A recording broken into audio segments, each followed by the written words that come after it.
Welcome back to Ribbon Candy Hooking. I'm Deanna. It's great to see you. Happy Monday? Tuesday. Happy Tuesday. There we go. I forgot we didn't have a show yesterday. It was a busy day. We will talk about all of that. Welcome to an odd time. Thank you for tuning in at a different time on Tuesday. Linda B., great to see you. Albeit snow to heavy rain and winds this morning in New Jersey. Yeah, isn't it crazy right now? I mean, we have a nice little coating of snow. It's not the blizzard that was expected, but now we're expecting like a lot of rain. So just not the most picturesque winter so far, except possibly behind me. You see this excellent green screen? Doesn't that look crisp and nice? I wish it really was like that. It's pretty for the moment though, I have to say. I'm sorry you're getting more of the same, Linda. Oh man, and great to see you. Good morning in New Hampshire. Great to see you, Joyce. Great to see you in Stroudsburg. Why do I always struggle with that? Pennsylvania. Great to see you, Joyce. Catherine, great to see you. Good morning in super snowy, super windy Missouri. That sounds like a bad combo. That sounds like a whiteout of a day out there. Good to see you. You are safe inside. Kirsten, great to see you. Happy Tuesday, everyone. Kirsten is reminding you that immediately following this show starts the virtual hook in, right? The Tuesday hook in. So be sure that you remember that. Stay online. Jump over to the hook in with Kirsten if that's your next order of business. That sounds like a good fun day, doesn't it? And let's see, Linda B., I hear all states are dealing with rough weather except North Dakota, ND, North Dakota. Wish are dealing with rough weather except North Dakota. Wishing safety for all the cozy times. Yeah, I wonder what's happening there. That I guess not much is happening in ND. That's kind of funny. Curious because it seems like the kind of state that would get ravaged with bad weather because it's so bare and open. Interesting. Ryan, great to see you. Happy Tuesday from extremely windy and cold North Texas. Wow, it's true, isn't it? Right across the board. Everybody's getting blasted. Cup of tea, staying warm. Peace and love to you. You too. Gosh, that's interesting. Goretti. Sorry, I'm just thinking, God, it's got right across the whole country, isn't it? Goretti says, hi from Acton, Ontario. Blizzard happening out right now. Supposed to get worse. Whoo, the news is not getting any better. I am not going to complain anymore because it's not doing anything right now. I was able to drive right into the studio. Dave said, hi, everybody. Heavy snowfall in Toronto. Hot coffee within arm's reach. Oh, my gosh. Steph, good to see you. Welcome. Good morning from Alberta. No bad weather here, just cold. It's a mixed bag. A lot of people are getting some wacky weather right now. I guess 'tis the season and all that, right? Gosh, where to begin? Where to begin? So, a few things I want to talk about before we get going. Returning to our look at the Wall Street Journal. You know, when we left off on Friday, I so enjoy looking at these magazines together. We were looking at this issue. We were looking at just the January issues of Wall Street Journal because it's January now, January 2024. This is January 2005. So 19 years ago, this came out. We were looking at that, and I want to finish this issue up before we move to the issue that is called Horseplay. So we're going to do that in just a minute. You know, I just wanted to tell you a couple of things. I've got stuff on every burner right now. Um, Mark, the editor of Rug Hooking Magazine, sent the proof for my second book. It's the one that is for Rug Hooking Magazine's press on Friday, I think, to proof it and get it back to him yesterday, which I didn't. That's why I couldn't run the live show yesterday. I really had to turn that around and get it back to him on time because it appears that my book is the next book that's slated for the book club. So the design like an artist book, and I don't have a hard copy because we're doing the last edits on it, and then they'll just print it, and people will start receiving it if it's anything like the timeline for my friend Rebecca really quickly. So that's coming out very soon. Now here's the thing. I sent it back in yesterday, right? I got it back in on time, because that never happens, and everything they needed. I caught a bunch of typos. I think I did well on my end, incredibly, and moved on with that and got working on some other projects. But the next thing I think will be they will print it, and then if history holds, then what will happen next is that book, designed like an artist, will go out to the people who are book club subscribers for Raw Cooking Magazine, and then there will be a pause. So, for example, when I talked to Rebecca, her book is not out yet, like with Raw Cooking Magazine or Amazon. It's not available anywhere yet except for the copies that she bought, and she is selling through her brand. Um, if you remember, we did that episode when her book came out, I think in December. So I think it's probably going to be the same. There is like a little bit of a pause as it goes out to the book club members, and between that time and the time that it becomes generally available. So I am going to put in an order for maybe 50 or 100 books, and I'm going to have those on my website for sale to bridge that gap until it is widely available everywhere. Because I don't know what the timeline is for that. This is the first time I've worked with Raw Cooking Magazine on a book project, so I don't have a good handle on their timeline, and I'm only looking at the timeline of friends and other people I know who've shared their experience with publishing a book. So I'm going to have that ready. I'm not sure. It should be available. I'll have to double check on my site, which is ribboncandyhooking.com, as a pre-order. So just so you know, um, it's on pre-order. As soon as I get it, I ship it, and everything I ship will be signed, and they will be the same price as the cover price, $29.95. So I will sign them and get them out to you as soon as I have them. But then once I'm out until they are generally released. So that's what's happening with that. Because a few people said, "Where can I get a copy of the book?" As far as I know, that's the best answer I can give. I'll have to get a bunch of copies, and then we are in a kind of weird holding pattern for an indefinite amount of time. That's all I know. That's all she wrote. So I'll have those in the store. Pre-order them. Once they're gone, they're gone. If there's a lot of pre-orders, I'll get more copies initially. I'll get as many as I can. I don't know if there's a limit to how many they will allow me to buy right out of the gate. That's another thing, because they prefer to sell the book themselves, right? Which makes sense. So we'll see how it goes. They prefer to sell the books themselves, but I prefer for people to get the book sooner rather than later. So it's not a profit thing for me, obviously, because I'm selling it for the same price and I get a small cut when they send it to me, a small discount. But it's not like a profit thing. It's out, let's get going thing. So we'll see how that goes. But pre-order yours if you're looking forward to it. Pre-order it sooner rather than later. And let me catch up here. Barbara, great to see you. Crazy weather means I can hunker down and hook. There you go. That's the answer. I didn't realize the scenery behind me is moving. I'm hoping that's not distracting. I was wishing it was like a squirrel jumping from branch to branch, but it's actually scrolling. You're going to see a lot of still photos in just a minute when we get into the show. Yes, Kirsten, so I hope I answered that well about the pre-order. That should be on Ribbon Candy Hooking.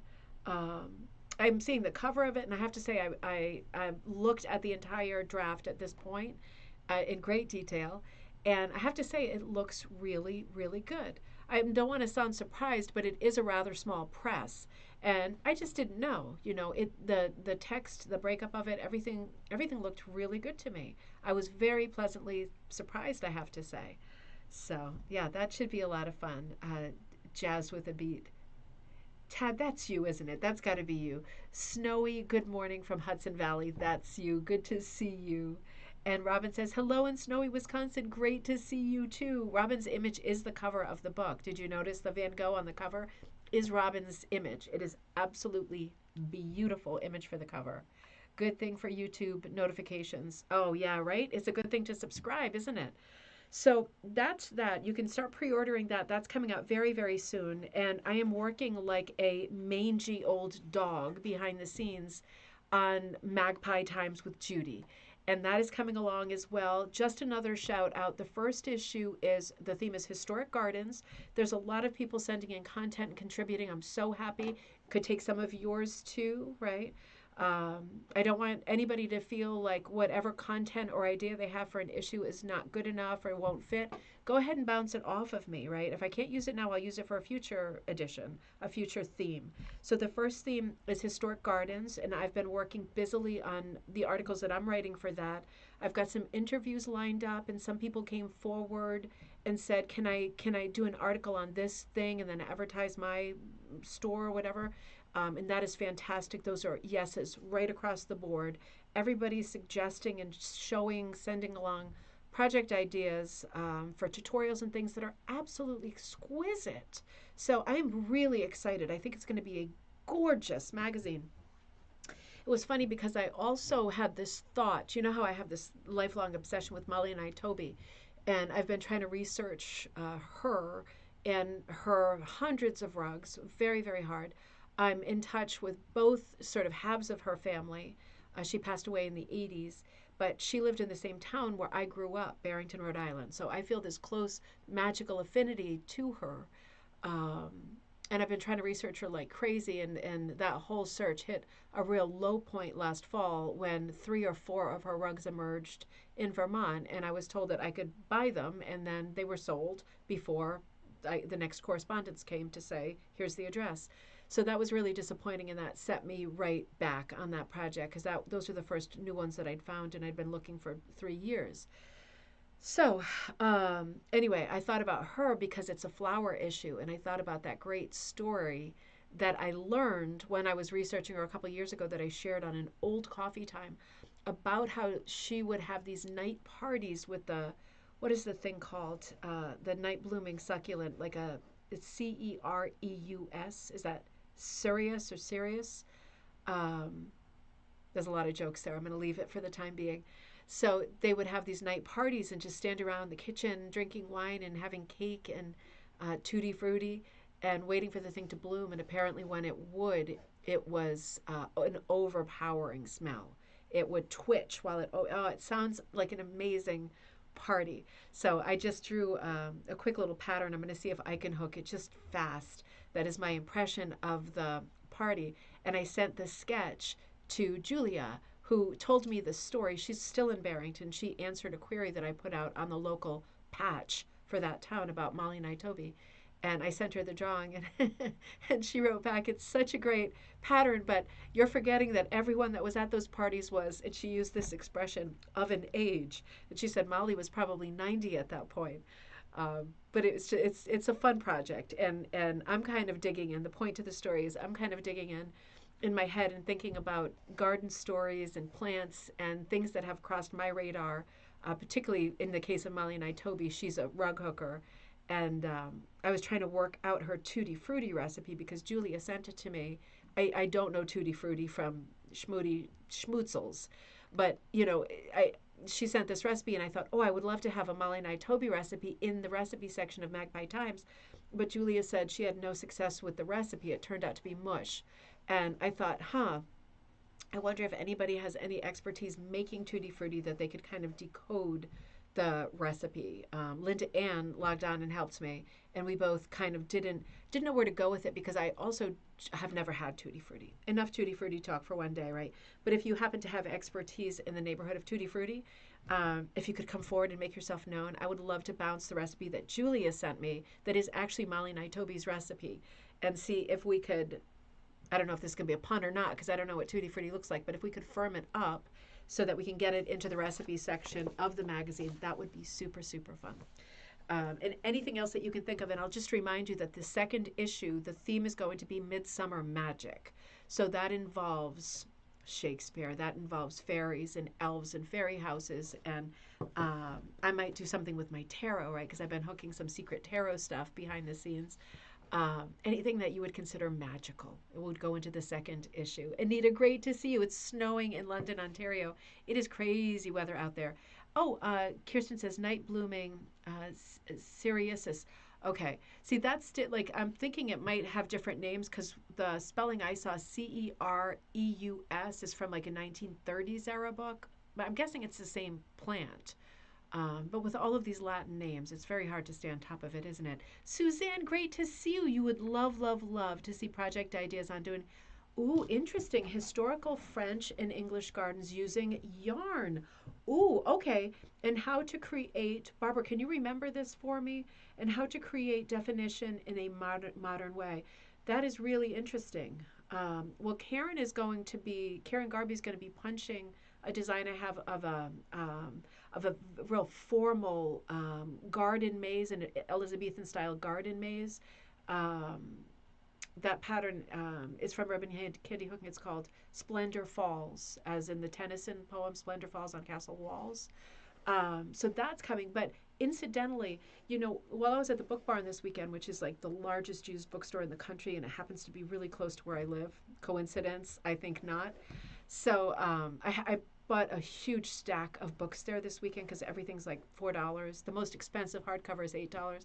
They had a bunch of Gertrude Jekyll's books for like $4 each. I mean, it was just incredible. I ended up with this monster stash. But one of them was by, I think, Thomas Hill. And it was originally, it was a reprint of the oldest known gardening book in the English language. And it's interesting that you say that because the whole book really is devoted to, he's saying labyrinths in the book, but it's more than labyrinths. It's all of those formal, what you're describing, European gardens. Um, that's interesting because I looked at a bunch of illustrations and they're all copyright free. So I was thinking of adapting some of those into patterns because the magazine is going to have about a dozen free patterns in every issue. Um, Interesting. Thank you for that. I can definitely get there. And if anybody has a writing idea that doesn't have a project that accompanies it, remember it's an all fiber magazine. But even if you have just a photograph or a written idea, think about how much of Wall Street Journal, right? And this is my inspiration for Magpie Times, doesn't have pictures or projects that accompany it. Just maybe a great, and I could even do this part, a great free pattern, right? So that's a great idea because there was a lot of that. I am doing an article on topiaries. I already wrote that on topiary gardens. And that one is in there already with at least one pattern. But yeah, thank you for that. That's a great request. I love those kinds of comments because it gets me thinking about what you want. Kirsten says also called, oh, so that plant is also called the Queen of the Night. I would love to get a hold of one of those crazy night blooming plants. And the thing about that party was that whoever came to the party, Molly would make one person take a clipping from this thing and host the next party when the thing would open at night. So they were going like carousel around to people's houses and having these like midnight parties. I can't think of anything better than standing around in the 1980s in someone's kitchen, drinking wine, eating cake and tutti frutti and waiting for a plant to twitch and open. I mean, doesn't honestly, I'm not being sarcastic. That sounds amazing. And meanwhile, her house would be strewn with all these beautiful rugs that she made over the years, right? Oh, you have some clippings, Kirsten. I will take them. Maybe we can reinitiate this tradition. The thing about, can you see it? Yeah, the thing about Wall Street Journal is the articles, right? And this is something that I'm really trying to repeat. And I don't want to say copy, but this is absolutely the inspiration. Going through these Wall Street journals, these really focus on rug hooking, but also applique, right? So there is a mix of things, but they always include other conversations. For example, this passage I'm about to show you and read to you, this is still from this issue. I haven't moved on yet. It's called Candles in the Windows by Twyla Fairbanks. This is so beautiful. Listen to this. And this is what the page looks like. So this is the January issue from, what did I say, 2005. She wrote, when I arrived in Harrisburg, Pennsylvania, around midnight, about 15 years ago, my introduction to the Amish Pennsylvania Dutch area was the glow of candlelight in the windows of many homes.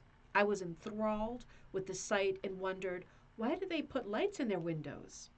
By asking a few questions and doing a little research, I soon found the answer. The historical viewpoint comes from Ireland.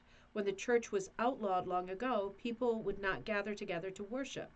If a traveling priest saw a light in a window, he knew that it was a safe haven to hold mass there. Later, a candle was put out as a guide to the Christ child at the same time. A Pennsylvania Dutch tradition tells travelers that when they see a light in the window, they may find shelter and hospitality. Many put a light in the window to signal the year's end and a welcome to the new year. Today I have made my own tradition, and the lights in the windows are always glowing at our home and the home and shop as a welcoming gift to our neighborhood. This is a warm and welcoming tradition for any neighborhood. I think that is so, so charming. And she's showing you, it's not like a hooking pattern, but she's showing like a little empty bottle. It might be a little booze bottle with one of the candles on it. Now, it might be, the year of this magazine, it might be a real candle. Um, that's a good way to start a fire, isn't it? I mean, that's the way that the what was that place in New Hampshire that the Von Trapp Lodge, I guess it was, that burnt down. My parents were there the night that burned down. Actually, my dad ran in and like was pulling people out while the thing was on fire. So maybe not a real candle, but they make recently. You find at primitive stores and stuff, they're making the ones that look so real, little stubby, waxy candles, but they have a bulb that it must be a battery or something, right? But those would be great to put into something like this. But what a cute idea, right? And Twyla was writing, she's the proprietor of Prairie Woodworks and Log Cabin Primitives in Roca, Nebraska. Now, because of the year of the magazine, I don't know if that business is still there. I hope that it is. But just an example of something so quaint and pretty to add to the January issue. And then there's an article on dyeing right after it. Now, Barbara, it was you, wasn't it, who said be in touch with Judy Cripps, because Judy Cripps did a ton of articles on dyeing for Wall Street Journal back in the day. And I did get in touch with Judy, and I explained that we were starting a new magazine, and we wanted to have this kind of cozy feel to it, very similar to Wall Street Journal. And Judy wrote back and said, I would love to write an article on dyeing. She said, I'll come up with a new color for a springtime kind of a color and do an article. So she's going to be putting something into the magazine, and I hope that she will put something into most issues of Magpie Times, because it is a bit nostalgic for me because she has so many issues in Wall Street Journal. She did such beautiful dyeing, such beautiful writing. It's exactly what I'm hoping for. Things are coming together. So let's move on quickly to, let's see, this issue, which is it's volume 4, number 4. It came out in January of 2006. And again, this is the Wall Street Journal, and the tag is an extraordinary magazine for rug hookers with heart. You can see that the theme of this issue is horseplay. So let's take a look at this together. Hold on just a second. Let me see what my next... Gotcha. Okay. Let's travel there together. So I'm just opening it up, and I'm just reminding you how sweet this magazine looked. It's an all black and white magazine except for the covers and a few pages in the center that are color. And that works well. That works well. So this is still 2006. Oh, this is really cute. Hang on, let me show you. Now, what was that first image I had? Oh, there it is. Okay, this is it. Okay, so the first feature that I want to tell you about. Oh, stop it! Wait a minute. I'm gonna have to share this with you too. Let me finish this thought first, because I take you on an ADHD ride with me every time we have a live show. So the image that I just showed you, that I'll show again, refers to this article that's called Snuggle Up to a Snowflake. That sounds frosty, doesn't it? By Julie Burns. By hooking one of your own onto a scarf. Oh, that is so fun. I'm looking at the scarf over there that I sewed onto for a video earlier in the year, but I like this idea of a starflake, snowflake, even better.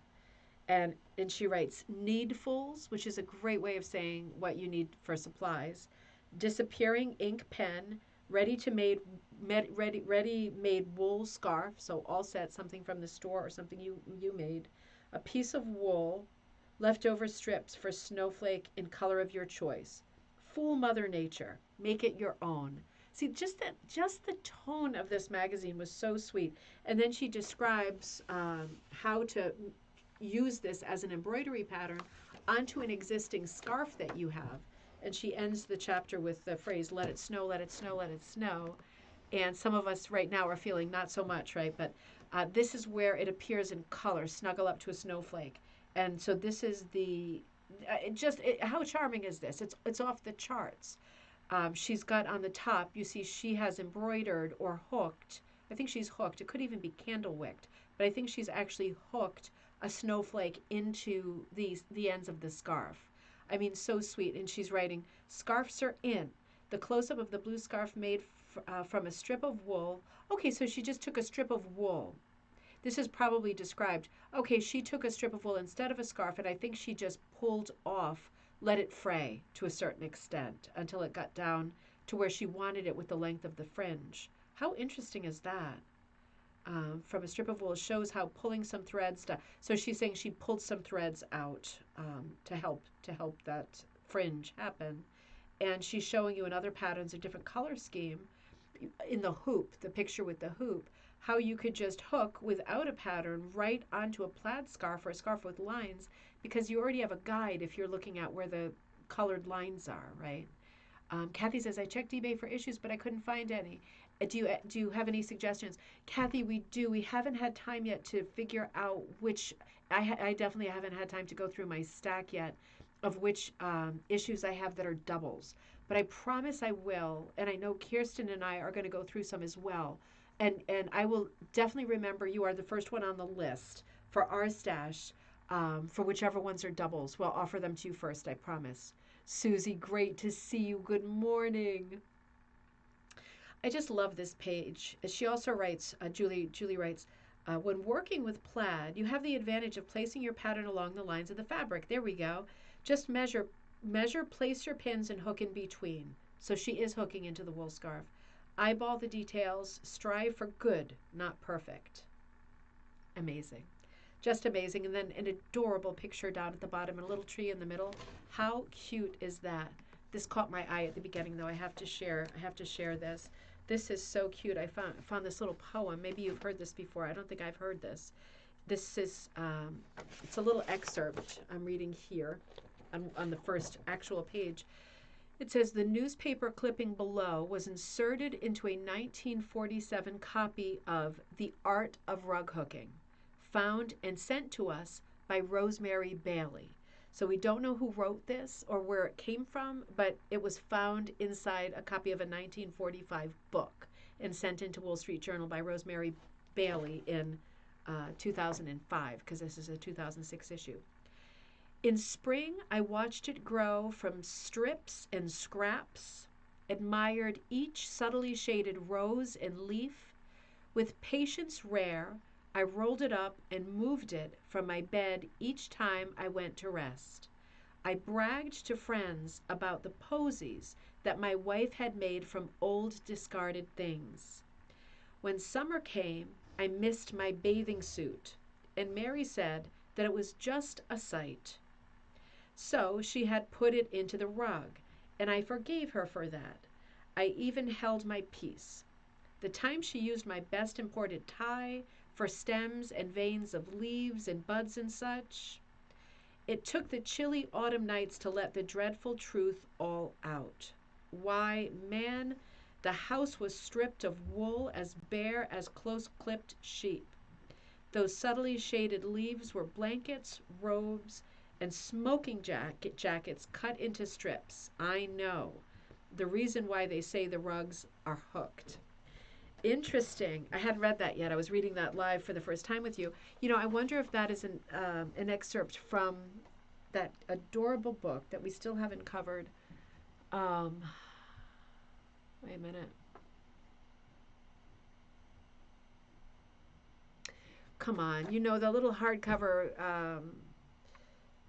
I was in touch with their family. I was waiting for them to respond. They haven't responded. That's a good reminder. Oh, come on. It'll come to me. By hook and by crook. By hook and by crook. I'm never going to think of the author's name, although I should, because I wanted to do something with their family and visit and stuff, and I can't seem to get in touch with them a second time. But there was a great book called By Hook and by Crook, and it was actually written by the wife in the point of view of the husband, the long-suffering husband, who she was stealing all this stuff from to hook into rugs. And it's like a novella length, maybe like 80 pages kind of a thing. We'll have to look at that at some point. I don't know, but I'm wondering if it was an excerpt from that because it was that cute and relevant. And then we see things like this in Wall Street Journal, and we will see these in Magpie too, gingerbread, right? Recipes for things. They had one recipe, an issue for Wall Street Journal, but we're hoping to put like a couple of pages of recipes, just a different format and a few more recipes, because at the moment Magpie is slated to be a quarterly magazine, and I hope pretty quickly we can move it to being a bi-monthly magazine, which would give us 2 extra issues a year. That would make me really happy. And then Endgame, a monthly magazine. That would make me really happy. So all kinds of cute stuff happening here. All kinds of cute patterns in Wool Street, the log cabin. Let me see what the next thing is that I pulled for you.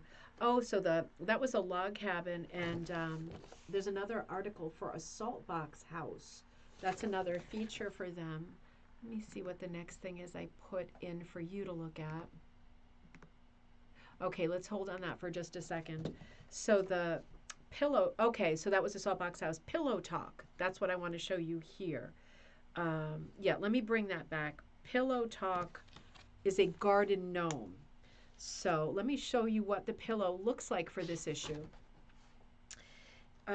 Bonnie Smith. So this article is by Bonnie Smith of Ivy Cottage Rugs. If you know whether Ivy Cottage Rugs is still there, let us know. I would love to think it is. Pillow Talk. I am Norwegian on my father's side and English on my mother's side. I am fascinated by the world of gardens, birds, birdhouses, hobbit houses, little secret garden folk that ride on the backs of rabbits and talk to ladybugs, or in England, as they are called, ladybirds. I enjoy making dolls out of hollyhocks when I was a young girl. My grandmother and I gardened for hours every day, all through summer vacation. Early morning was my favorite time when the garden was waking up. I often had grass and mud stains on my pajama bottoms. My grandmother was not known for her housekeeping skills and burned nearly everything she cooked. And she taught me hands-on about gardening. Much of what I know often comes as a surprise to me because I learned gardening truths at such a young age. Sometimes I look at my hands and I see her hands as I remember them. My hands are about that age now. Oh, God, that got me. Whew. She taught me to love the smell of thyme and to know the difference between weeds, flowers, bulbs, and tubers. I have to say I've never heard the word tubers before, so I have to beef up on my gardening maybe. Dandelions were not considered a weed. We made tea from them, and my grandfather loved to eat the leaves cooked like spinach. Grandmother and I would hold the bright blossom under our chins and teased each other, quoting a child's verse about the yellow reflection. The garden was the subject of my earliest artistic expression. As a child, I often drew the secret life of the garden. Ooh. Among my childhood papers, there was a chalk drawing of a family of beetles living in a discarded bottle. Oh my God. There is a winding stairway to the top, and the beetle family wore real clothes and read books through tiny spectacles. Holy mackerel. Okay, I'm going to stop there. This is a long article that choked me up a little bit about the hands, you know. But let's talk about this amazing project. I'm going to see, I'm wondering if Bonnie Smith, does anybody know whether Bonnie Smith was one of the two people who were involved in putting the magazine out? Let me see if I can get a clue. Yeah, hooked by, oh no, that was the cover was hooked by Bonnie Smith.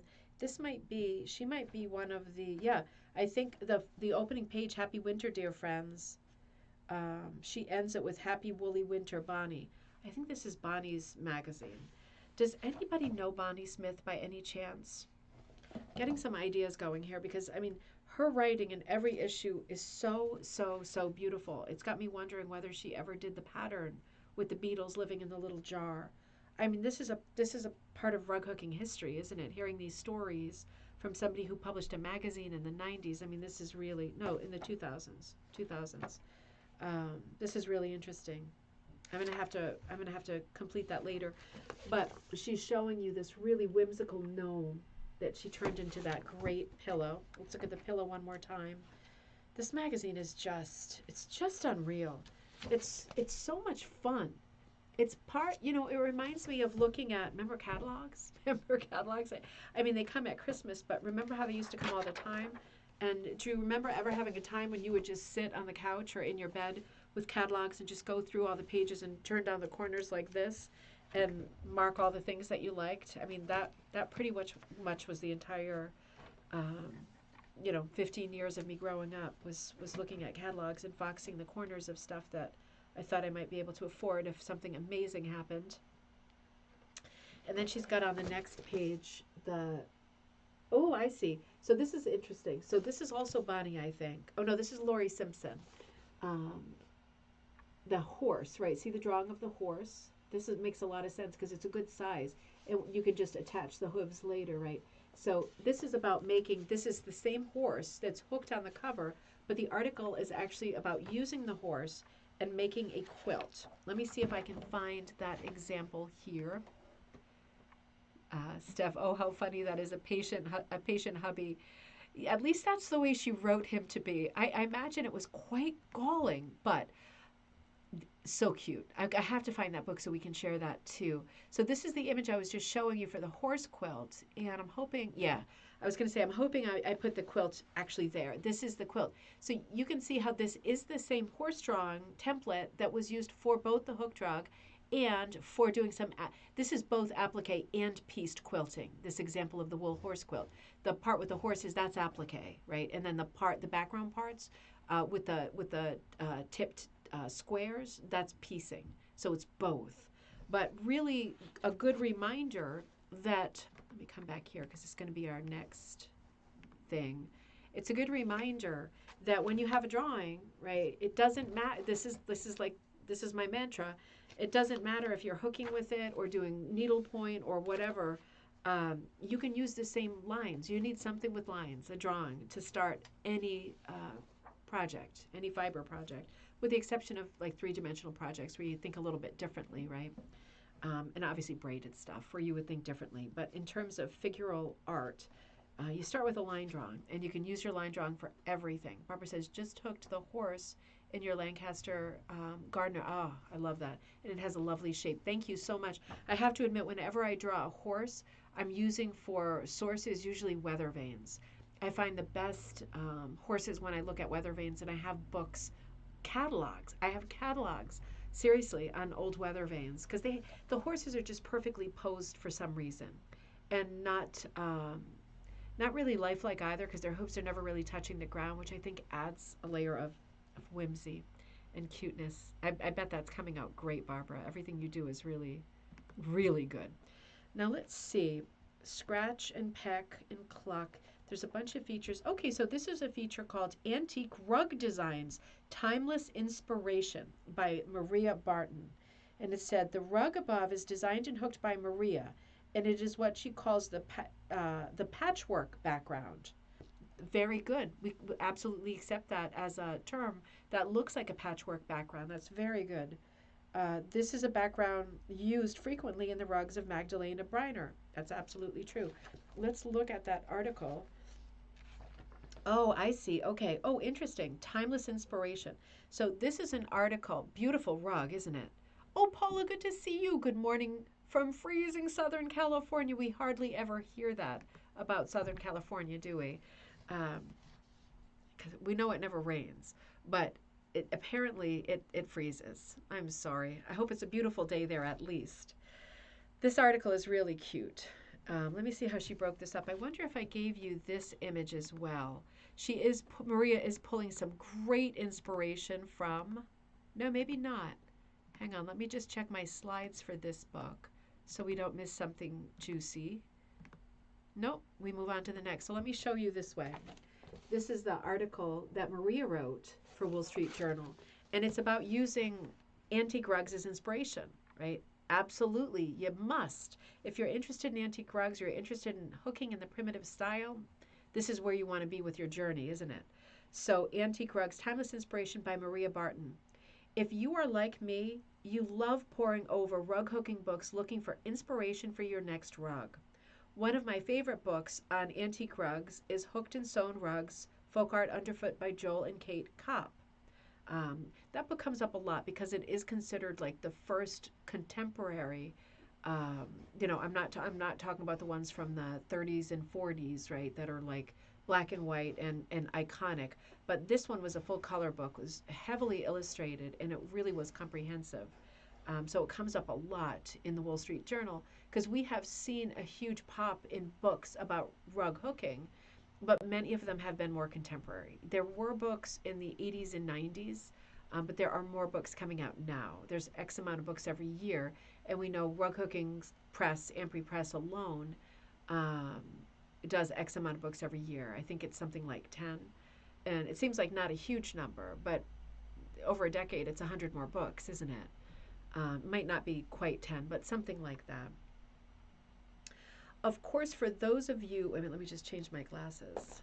I'm struggling to read here. Of course, for those of you who don't want to design your own rugs, many companies have patterns reproducing antique rugs, of which my favorite is Woolly Fox. That was Barbara Carroll. When thumbing through the books, look for rugs that capture your attention and study what you like about the rug. Is it the motifs or designs, the colors used, the unusual background, the border, or the shape of the rug?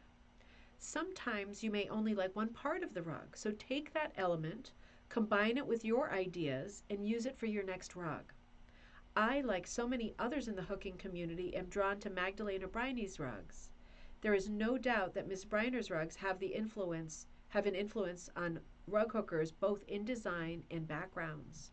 I love everything about Ms. Briner's rugs, particularly the simplicity of the main motif contrasted against the wonderful hit or miss, striated, and patchwork backgrounds. So I decided to hook several rugs using these unique backgrounds. The hit or miss, meaning striated, backgrounds are incredibly complex, even though they might not look it. I don't know if this method was an accident as she was using what material she had on hand or whether it was by design. If you like the look, don't be daunted by the striated background, as the end product is worth the effect. Let's talk about, I'm going to pause with that article and let's, oh, Kaz, good to see you. Uh, Barbara says, Maria is from Michigan and teaching. I have a class with her in June. Oh my gosh, how fun is that? How fun is that? I wonder if she would want to write an article for a new magazine. So I want to show you this page. I should have really put this into our slideshow because this is, so Magdalena Briner EB is a 19th century, we probably know this, but I'm going to say it if you're new to the show, 19th century rug maker, right? And she was from Perry County, Pennsylvania. And she had an unusual situation in that Perry County was very remote at that time. In her lifetime, the train station arrived in her town, and that made it a little more cosmopolitan. It brought in different business, different products, a little bit more sort of modern life. It was very inland, right? It wasn't like she lived in a port area where there's lots of comings and goings, and it wasn't like that. But in her lifetime, it changed.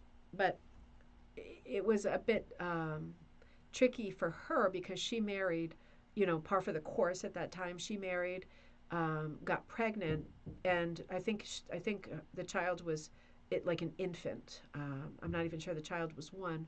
When the husband died, I think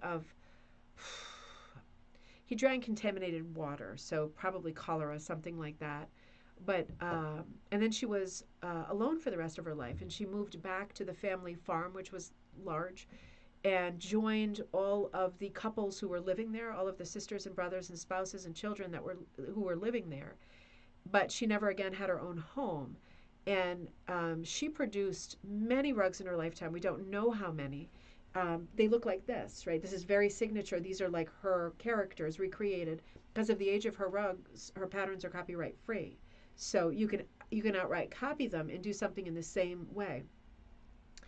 The thing about her is when you have a life in the 19th century on a farm, if you are married, right, you're expected to do all the duties of your own house and be in charge of that interior world of the distaff side, the female, and you're responsible for helping the man who's maybe outside farming. You're responsible for both. So it was a busy life for women, but when you are a widow and you are living at home where there's a lot of hands, you get more time to do your own thing than you would if you had a different kind of a life. So in her case, she was able to produce so many rugs in her lifetime, and again, we don't know how many, because she had more free time than the average female at that time and place in history. So for us, that's a gift. For her, it probably made for a very sad time, but for us, it's a gift. And we know from just researching and historians and everything that's happened since this place, this time, looking at art from this time, that it would be very unlikely that she would want a lot of mismatched colors scrapping it up in the background. if you remember episodes I've done about her, the Design Light class I did about her, she had one of her many sisters worked at the mental hospital, which they called like a bedlam at that time. And a lot of people checked in and didn't check back out. It was like kind of like the Hotel California. And so she was able to get a lot of clothing that way, which was fresh supplies. Now that sounds like Sweeney Todd. Fresh supplies, every time someone comes in, they don't need their clothing anymore because they wear the institutional garb of the place. So Magdalena was, in a weird way, lucky to get the clothing through her sister. So she had more clothing than the average person. She also died with whatever berries and stuff she had around her yard. I cover that hugely in the Design Light class. But you know, the thought that she would want to have she was very, very good with characters, right? These are her line drawings. She's very good at depicting animals, both domestic pets and farm animals that lived on the property. And she was a very good artist, right? That's very clear. And chances are, unless I'm completely off in my guess, because it's only a guess, she would probably have wanted the background to be as uniform and sort of formal looking as possible, not so scrappy. But without having a lot of clothing or color choices to choose from, the backgrounds became scrappy. They became scrappy and looked further. The look was further enhanced by the fact that over the course of 100+ years, many of the colors that she used changed. Right, the dyes broke down in the material over time.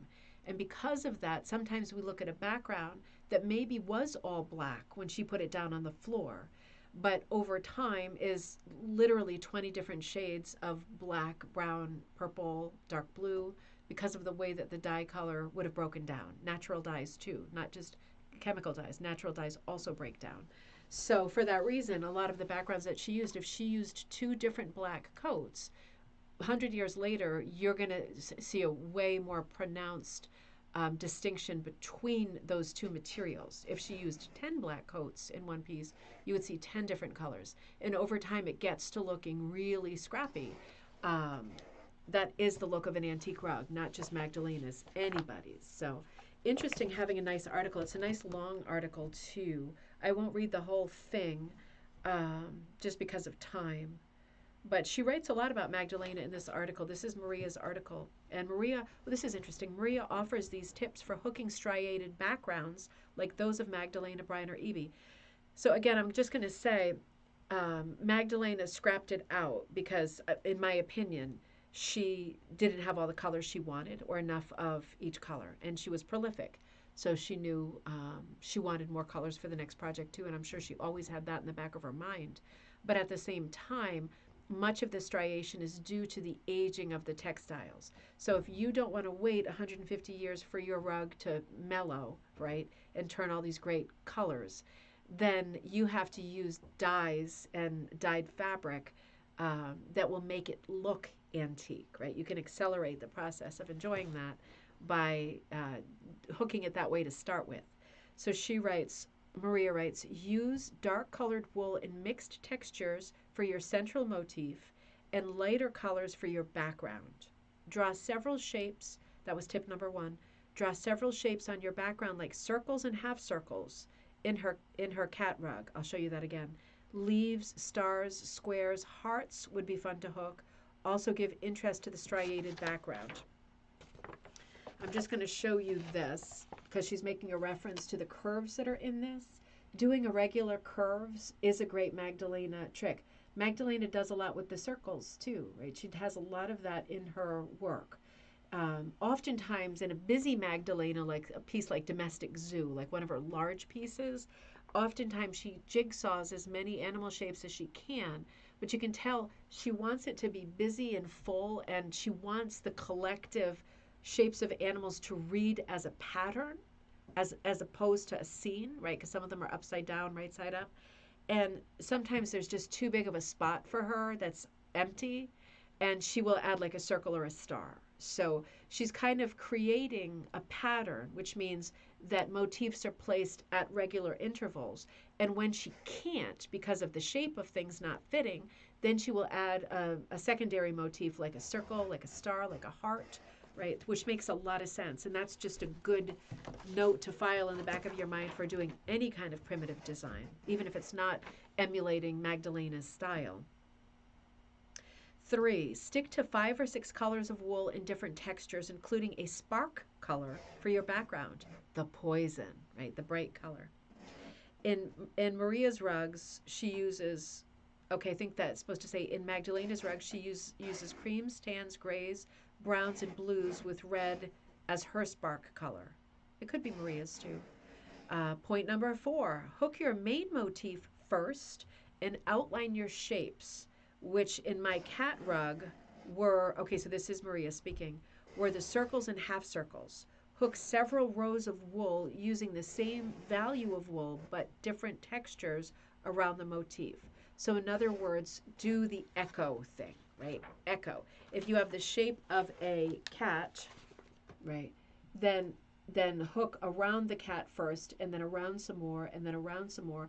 If this is your cat shape, right, you just keep hooking it, right? This is a cookie cutter, by the way. I know that because I have the same cookie cutter.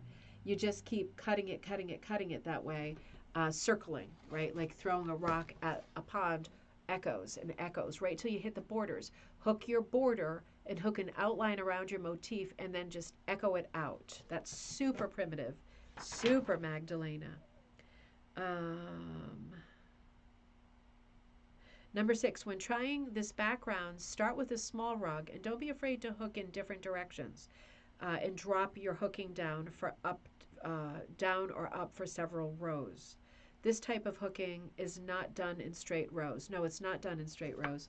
Let me see if I can show you that in a practical way. Hold on one second, just in case you're interested in this conversation. It just took a technical turn, so let's see what we can do here.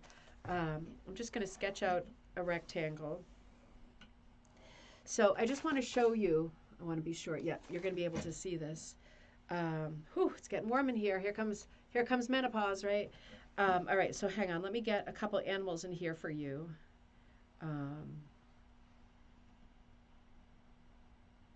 Got a very bad cat, and let's put, I'm going to put her tree in place too. I'll show this to you in just a second. You have a sip of coffee, and give me a little hot minute. And let's see what else. Maybe we want like a dog. These are not going to look particularly Magdalena, but I just want to make the point. And I'm going to put some upside down too, because you know how she loves that. Maybe we'll have like a pig. And, boy, maybe a cow. Oh no, a horse. Let's do a horse. Okay, this is going to be a tragic drawing, but who cares, right? Oh, let's do a bird. A bird is always good with a little, we'll put the signature cherry in the bird's mouth for Magdalena. So if I have a drawing like this, right, with this is the classic Magdalena lollipop tree. This is the tragic cat. This is the bird, cherry bird. This is a horse, leap of faith. This is my crocodile dog, and this is a pig, right? What she would do is she would first hook around all of the motifs. Well, first, I skipped a step. What she would do is she would fill in areas that were like yawning with emptiness and put different motifs in there to fill it up, because it's not a pattern per se if it doesn't repeat at a regular interval, right? It's not a pattern if it doesn't pattern, right, as a verb. So she would fill it in with all of the motifs that she wanted. You can easily do this too. And then you outline around each one. I'll focus my attention here. And at a certain point, the echoes around each one meet the echoes of the next thing. And in doing so, you end up with outlines, outlines, outlines. You end up with shapes like this that become little boxes, because that's the eventuality of echo, echo, echo. Sooner or later, the lines of echo are going to bump into each other, and you end up with these kind of boxy shapes, very geometric shapes. Up here, the heart and the star ended up as a natural triangle. Do you see what I mean? So if you were to just drop a bunch of characters into a background, echo around them, you will have the striated background, and you don't even have to draw the lines, right? You don't have to draw the lines. All you need to do is use cookie cutters or shapes or stencils and draw shapes onto your backing, right? Just the shapes. And then you can sit there, because if you draw lines, you might be trying to fill in the lines, and meanwhile, you get lots of Sharpie marks on your hand, right? Who needs that? Everyone's got enough problems. If you just draw your stencils and then you hook around your shapes, the width of your shapes, of your strips, right? Maybe they're 8, maybe they're 9, maybe they're 10, whatever they are. Maybe some of them are 4s and some of them are 8s. And who cares, right? Because the backgrounds are hit or miss. So I think that would be a great project. I think that is exactly what she's describing too. What fun. I feel like doing that now, but maybe I should work on the magazine and the orders instead. Making the point, just want to conclude this one issue so next time we can look at a different issue. I don't get too far in one episode because it's just too much fun. Snow Crow. Oh, and a nice dye recipe from Lacey Jane Prims. And lots of beautiful ads. A nice feature on In the Studio by Karen Kale. Does anybody subscribe to that great musical? That great magazine called something like In Her Studio? I love that magazine. I'd love to have a feature like that. I love seeing what other, I'm not going to show you what the studio looks like. You won't believe it. You'll like call hoarders for me, right? They'll be here with the camera crew. It's incredible, not in a charming way, not in an eclectic way either, in like a savage way. But I like to see where normal people create their stuff. And I always find a lot of inspiration in looking at other people's workspaces. So Karen Kale was doing that way back when in this publication. Cute little yo-yo mat here. I wonder what that was about. Oh, here it is right here. You would think it would be quilt yo-yos around pieces of cardboard, but it's actually hooked. Oh, but you know what? Wait a minute. You can see there is an example of yo-yos on the pillow too. Oh, and it's even showing you a little illustration of how to do an actual like 1920s era yo-yo. And oh my gosh, I'm getting it now. I'm getting it. There's a lot of yo-yos on this page too. The yo-yo that's broken into like a color wheel. This is the drawing with a Sharpie right on the backing for the hooked yo-yo. That is really fun.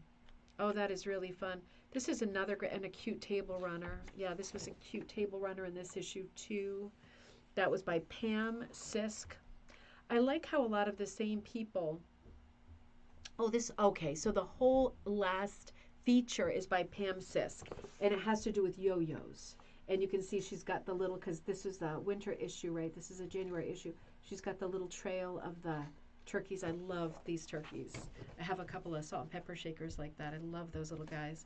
But yeah, she's got a whole thing at the end about combining yo-yo/circle designs and using your scrappies, right, for whatever you've got, whether it's quilt material or hooking material, doing a bunch of different projects with scraps. And I'll end on this note. Let me just read into this a little bit. So Pam Sisk says, picking designs in a color scheme can be particularly challenging. As a longtime quilter, I've been working with patterns and ideas that are familiar to me in my rugs. It has given me a chance to build my rug hooking skills with some confidence in my projects. I recently finished a quilt and I had several leftover pieces. Sound familiar? Of cotton, and I decided to use these pieces to make a small yo-yo pillow project to go with a quilt. The yo-yo pillow became the inspiration for small rugs using the same color scheme. I also have a ceramic turkey that I like to set out for Thanksgiving. And I thought, wait a minute, I lost track. I had to look at the turkey picture. Now I lost where I'm at. Ceramic turkey that I set out for Thanksgiving, and I thought it would be a nice color scheme. Oh, there we go, because they are that nice, the turkeys are this color, right? Can you see this? This guy here. That's a great color scheme. The turkeys in the basket with the wool strips. Repeating themes, either colors or motif, is a nice way to expand a project and add decoration and interest to the room. The different pieces draw the eye around the room and build cohesiveness in the decoration. So a pile of leftover quilt squares led to a table runner, a basket liner, and a mat. No dyeing was involved. It was all leftovers from other projects. I set the turkey and the yo-yo pillow on a pile of strips and leftover pieces of wool and began to pull out pieces of wool using the turkey and yo-yo pillow as guides. I then transferred the yo-yo motif to a hooked rug design, repeating the yo-yo pattern of the pillow. It was particularly important with this piece to stay on the grain of the backing fabric when transferring the pattern, always, right? When hooking the yo-yo design on the rug, it was also important to allow extra spacing between the loops to avoid packing and bubbling of the surface, right? Packing so it gets so dense that it starts to puff out. Once the mat was finished, the rug was bound with yarn over a corded backing covered with a strip of matching wool, about 1 inch wide to cover the cord. The technique of finishing was also used on the circular rug. It gives a smoother, consistent finish to the. Okay, so I'm going to leave it there because that becomes technical, but I just think this is so fun. You know, it gives me the idea that it'd be a great challenge in one room to go with one motif, like yo-yos, because Pam is making the point quite right that all of this, right, goes together. It all goes together, whether it's quilt stuff, table runners, pillows, floor rugs, whatever. It all goes together, and it is cohesive because she's repeating the circular motif. Um, and then, right, you can kind of enable yourself when you go out flea marketing and stuff. When you see like a yo-yo quilt, then you can think, oh well, that goes too. I might as well have that, right? That it could become a real disease if you pick a popular motif like a circle. But what a great idea. So this issue we looked at today for the most part was horseplay, right? And we'll look at some more as time goes on. We'll have to see. Oh, we have an episode tomorrow. Maybe we'll look at another one tomorrow. Let's see what comes next. Let's do that because I don't have time to set up an episode and I don't want to cancel with you. Let's see, 2006, 2008. Is 2008 going to be our next one? We did 2004. I don't have all the issues. 2005 and 2006. So the ones we have left are 2008 and 2009.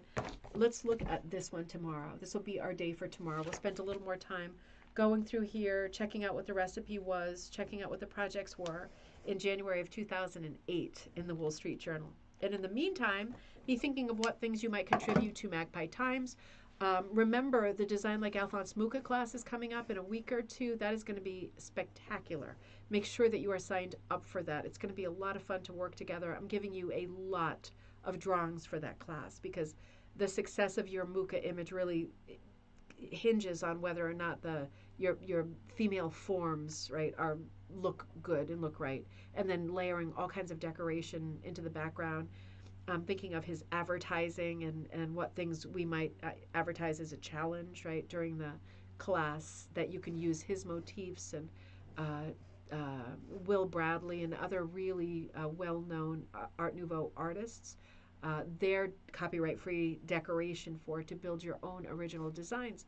I just committed this morning to doing another talking spot with the Cranberry Guild, which is the Cape Cod Guild, doing the Frost and Frost Design Light class over Zoom for a guild meeting of theirs on February 12th. So if you are in that guild, I will see you on February 12th that evening. I'll see you many times before then. But anyway, be thinking about projects, things that are coming and going, things you might contribute to the Magpie Times, pre-ordering Design Like an Artist, which will be out really any day. As soon as I go offline, the first thing I'm going to do is see if Mark wrote with any more help that he needs, because I know that book is on deck for members of the Rug Hooking Magazine Book Club, and that has got to go out like immediately.